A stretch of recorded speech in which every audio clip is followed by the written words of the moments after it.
Hello friends, we know that in a nucleus there is a strong short-range attractive force.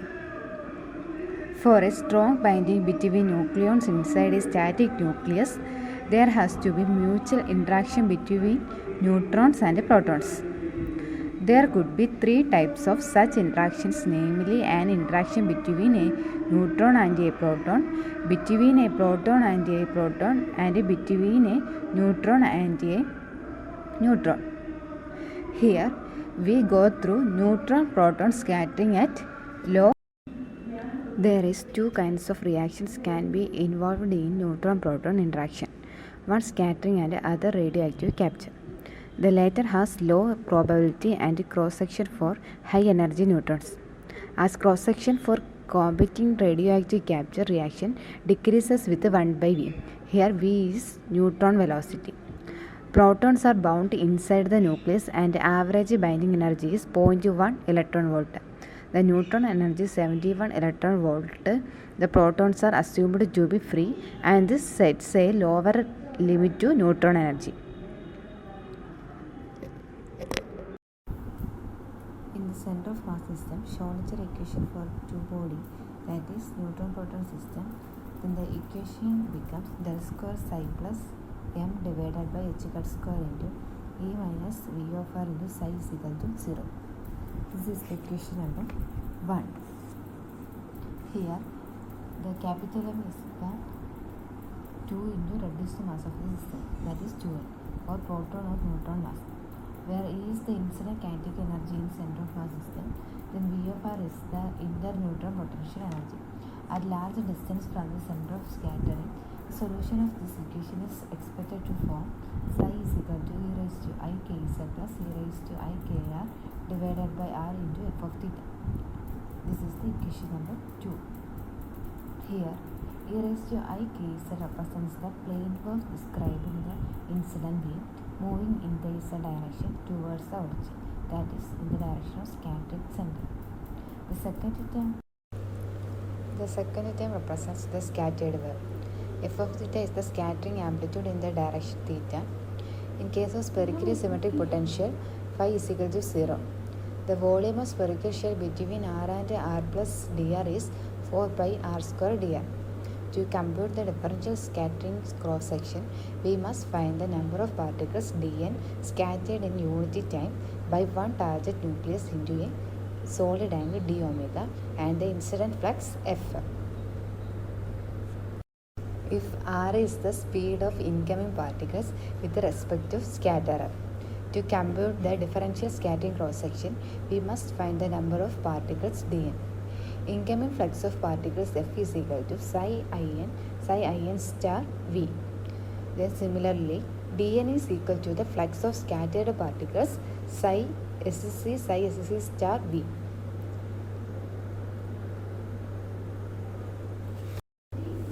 Therefore, dn is equal to psi sc star v r square d omega, which is equal to modulus of f of theta square into v into d omega. Therefore, the differential scattering cross-section d sigma is equal to modulus of f of theta square into v into d omega divided by v, which is equal to modulus of f of theta square into d omega, which is equal to sigma is equal to integral of f of the modulus of f of theta whole square d omega is equal to 2 pi into integral modulus of f of theta square sin theta d theta. This is the equation number 3. Then let v of r is equal to 0. Then the equation 1 becomes del square psi plus me divided by h cut square into psi is equal to 0. This is the equation number 4. Then the solution of the equation is equal to psi is equal to e raised to I kz, which is equation number 5. Here, k is equal to 1 by h cut, which is equal to root of mu e divided by h cut. Then equation 5 can be written as an infinite series, that is, psi is equal to e raised to I kz, which is equal to e raised to I kr cos theta, which is equal to summation of 0 to infinity RL of r into 1 by L of theta. This is the equation number A. Here L is the integer representing number of partial verbs. Then the solution of radial function RL of R, solution of radial part of equation 4. That is 1 by R square into d by dr of R square into dr by dr plus k square minus L into L plus 1 divided by R square into R is equal to 0. This is the equation number 6. Then this equation has two parts. One not finite at origin, which cannot be represented the plane wave, and other finite at origin, can be represented using spherical Bessel function. Then the spherical Bessel function RL of R is equal to I raised to L into root of 4 pi into 2L plus 1 into JL of KR, which is the equation number 7. Then this value of first few Bessel functions are J0 of KR is equal to sin KR divided by KR. Then J1 of KR is equal to sin KR divided by KR the whole square minus cos KR divided by KR. Then J2 of KR is equal to 3 divided by KR the whole cube minus 1 by KR into sin KR minus 3 cos KR divided by KR the whole square. Then the spherical harmonic function YL comma 0 of theta is equal to 2L plus 1 the whole raised to 1 by 2 divided by 4 pi the whole raised to 1 by 2 into PL cos theta. Here PL of cos theta is Legendre polynomial of order L.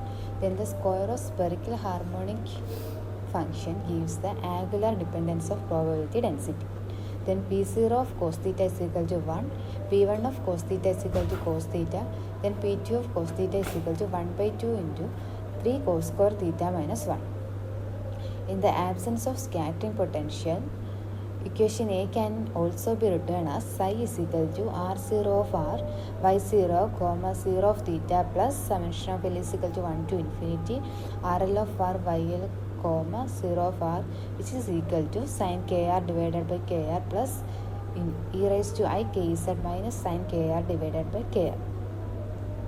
This is the equation number 7. Then the first term represents the S-wave scattering, that is the spherically symmetrical partial wave, which can be written as psi S. That is psi S is equal to mu of R divided by R. Then R tends to infinity, U of R aligns the form C sine of KR plus del 0, where C is the arbitrary constant and del 0 is the some phase angle. Then equation 7 becomes psi is equal to C sine of KR plus del 0 divided by R plus e raised to I KZ minus sin KR divided by KR, which can be written as e raised to I KR plus e raised to I KR divided by R into C e raised to I del 0 minus 1 by K divided by 2I minus e raised to minus I KR divided by R into C into e raised to minus I del 0 minus 1 by K whole divided by 2. This is equation number 8.